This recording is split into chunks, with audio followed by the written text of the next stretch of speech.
But I'm very optimistic for those of us holding gold where it ultimately ends up. I think saving in dollars, you're destined to go broke. If you're not a contrarian, as Rick Rule says, you'll be a victim. And I think now more than ever, it's important to look at gold as wealth. Wealth that the most well-informed traders in the world, forget about how wealthy they are, the central banks, the sovereign wealth funds, they're all standing for delivery.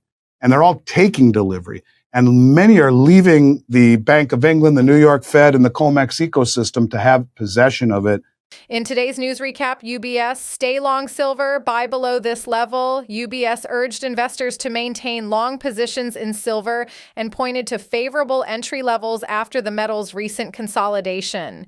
Silver prices have recently consolidated around $38 per ounce, but UBS expects the metal to advance toward $42 to $44 in the coming quarters, provided the Federal Reserve resumes its rate-cutting cycle. The bank introduced its third quarter 2026 target with this note, rolling over forecasts and making incremental upward adjustments further out. Its projections for the fourth quarter of 2025 and the first quarter of 2026 remain at $42, while forecasts for the second and third quarters of 2026 have been raised to $44. We favor a long position in silver and would add to positions on pullbacks below $36 per ounce, strategists Dominic Schneider and Wayne Gordon wrote. The team notes that drivers behind the bullish case are unchanged. Expectations of the Fed gradually shifting rates to neutral, a softer U.S. dollar in the mid to high single-digit range, and eventually stronger economic growth supporting industrial demand should underpin the market. However, the strategists caution that near-term growth concerns may limit upside, given that more than half of silver demand comes from industrial applications. Historically, the gold-silver ratio at 89.7x could narrow to 75 to 80x if growth accelerates, UBS said. With its gold forecast at $3,700, this would imply silver prices in the $45 to $50 range, though the bank considers it premature to reflect such levels in official forecasts. Its long-term target of $44 already points in that direction. Now, we'll show you the best clips of the latest interviews, but first, smash the subscribe button and turn on notifications so you do not miss out on our recaps. And check goldsilverstacks.com to get the Stacker's Handbook, the ultimate guide to trading the gold-silver ratio and increase your ounces. With this easy-to-read book, you'll know everything you need to know to stack efficiently so you don't have to rely on market commentators. Enjoy the episode. And you have instant settlement and instant auditing via a transparent mBridge platform. So, and then it's in everyone's jurisdiction. It's genius when it is set up. And everyone who are dollar bulls and BRICS naysayers would say the BRICS aren't big enough and substantial enough. And maybe until they are, that's true.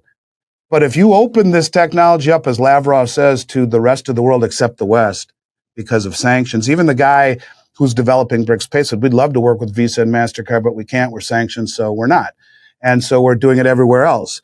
But when you open this up to the Belt Road, the Shanghai Cooperation Organization, which is in and of themselves 50% of human population, 35% of global GDP, the Eurasian Economic Union, the Belt Road and the BRICS, you're 90% of human population. As Jim Rickard says, 3 or 4 of the largest nuclear arsenals, the majority of all the commodity production and refining and manufacturing capability, with Vietnam joining in, Indonesia joining, the largest deposit of nickel in the world. All of these countries, and all of the countries on the Belt Road are massively aligned with BRICS. They're not in it. Same with the Shanghai Cooperation and the Eurasian Economic Union. They're all aligned. They're not in it. So now you have the majority of human population with the ability on a retail basis with BRICS Pay and on a central bank to central bank process basis with BRICS Bridge to trade outside SWIFT. And the SWIFT will have no idea just how much trade is going. They don't see it. They're not compatible. They're not in it. And settling imbalances in gold instead of U.S. Treasuries, it will be very difficult to undermine or supplant. I think it's it's quite ingenious. And the way that these folks think is in terms of years and decades. And so they're building an infrastructure that will be very difficult to challenge once it is completed. And you don't hear much about the BRICS because of what happened last. I think they realize we need to just keep our mouth shut, build our infrastructure, call it Chinese. They're not going to go into a war with China. And then when it's all said and done, now it's the BRICS infrastructure, not just China. Yeah, and I think I've been at this for 35 years, and we've seen what's different now, though, is that in many of the years that I was a younger man, they would hit it and it wouldn't come back. It would get knocked down to the canvas and fall out the ring.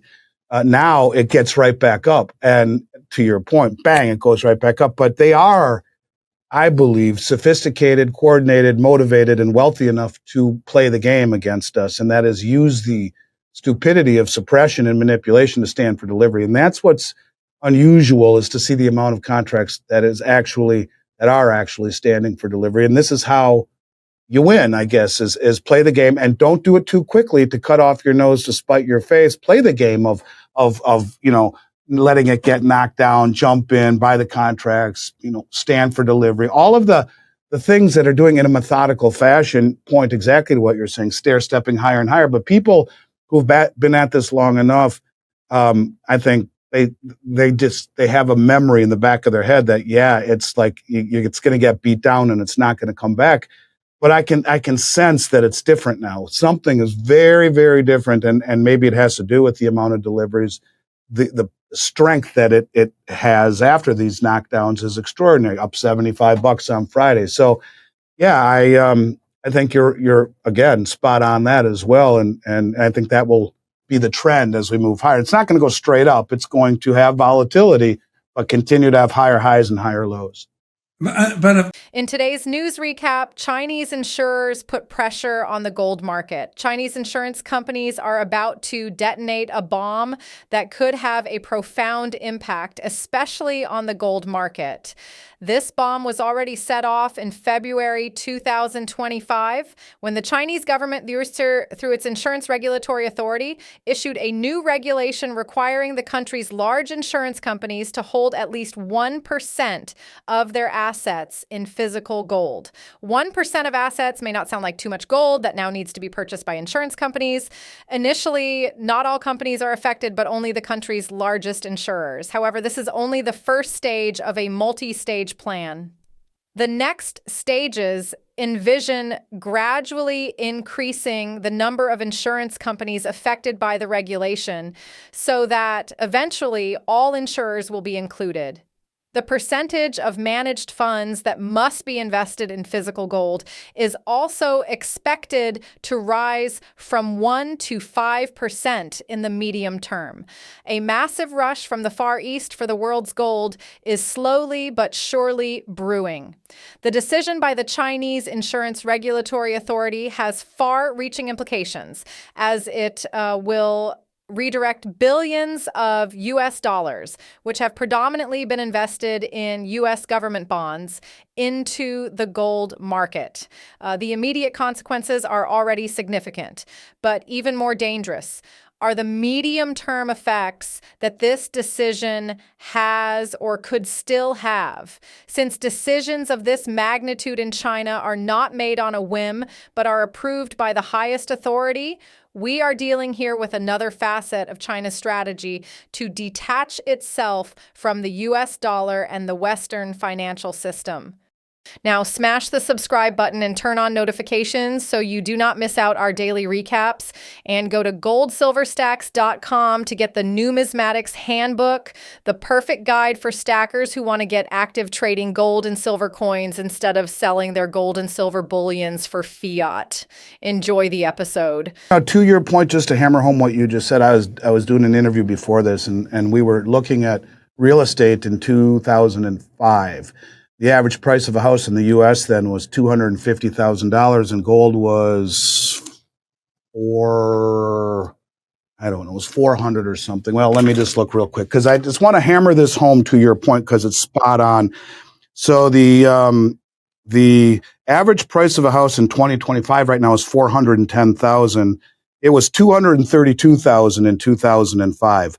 gold was, let's see, in 2005, gold was $445 an ounce. So so 445 into 232.50. So 232,500 divided by 445. That's 220. I'm sorry. Bear with me. I'm sorry. 232.5. No worries. That's interesting. So that comes out to 523 ounces, 522 and a half. So in 2005, if you wanted to buy a house, the average price would cost you 522 ounces of gold. It was $230,000 or whatever. Now the average price is 410. So the dollar is deflated against real estate, and that's kind of to your point, and that's a trend we've seen for a long time. But the 522 ounces of gold, instead of selling it, you took out a mortgage and trying to pay it off. The 522 ounces of gold today are worth $1,750,000. It buys you over 4 houses today. You go back to 1960 with gold at $35 an ounce and the average price of a house $17,000. So 17,000 divided by 35 is 485 ounces of gold that you've put under your mattress for 65 years, earning nothing but dust. The average price of a house today, $410. So if you would have, instead of paying off the $17,000, you sold your gold, that would have been a bad mistake. Instead, you take out a mortgage, you do it, you leave the gold under your mattress for 65 years for your grandkids. And guess what? That gold, earning nothing but a dust over the last 35 years, today is worth $1,625,000. That's $17,000 that you paid for your house. That was the average price in 1960. Won't even buy you furniture for your house. This is the trend that you speak of, whether it be land or gold. And we can go back to Roman times or the $20 gold. I mean, you go back as far as you want. What you will see is gold doesn't need to pay interest because it keeps up with the loss of purchasing power of the currencies underneath it. And it's going to accelerate. And to your point, that's spot on. In other words, you don't buy gold to become wealthy. You buy gold because it is wealth. And it is wealth that was mentioned over 400 times in the Bible. And here we are 5,000 years later, and things have come full circle where the most well-funded and well-informed traders in the world, all across the globe, are buying it like it's going out of style and taking possession of it. Doesn't that need to mean something?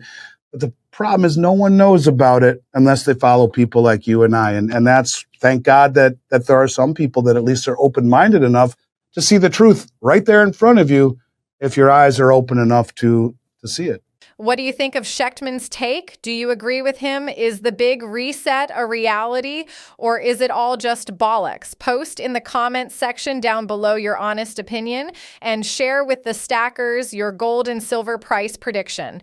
Now, check this video right here because it's a perfect fit for you, and I'll see you on the other side.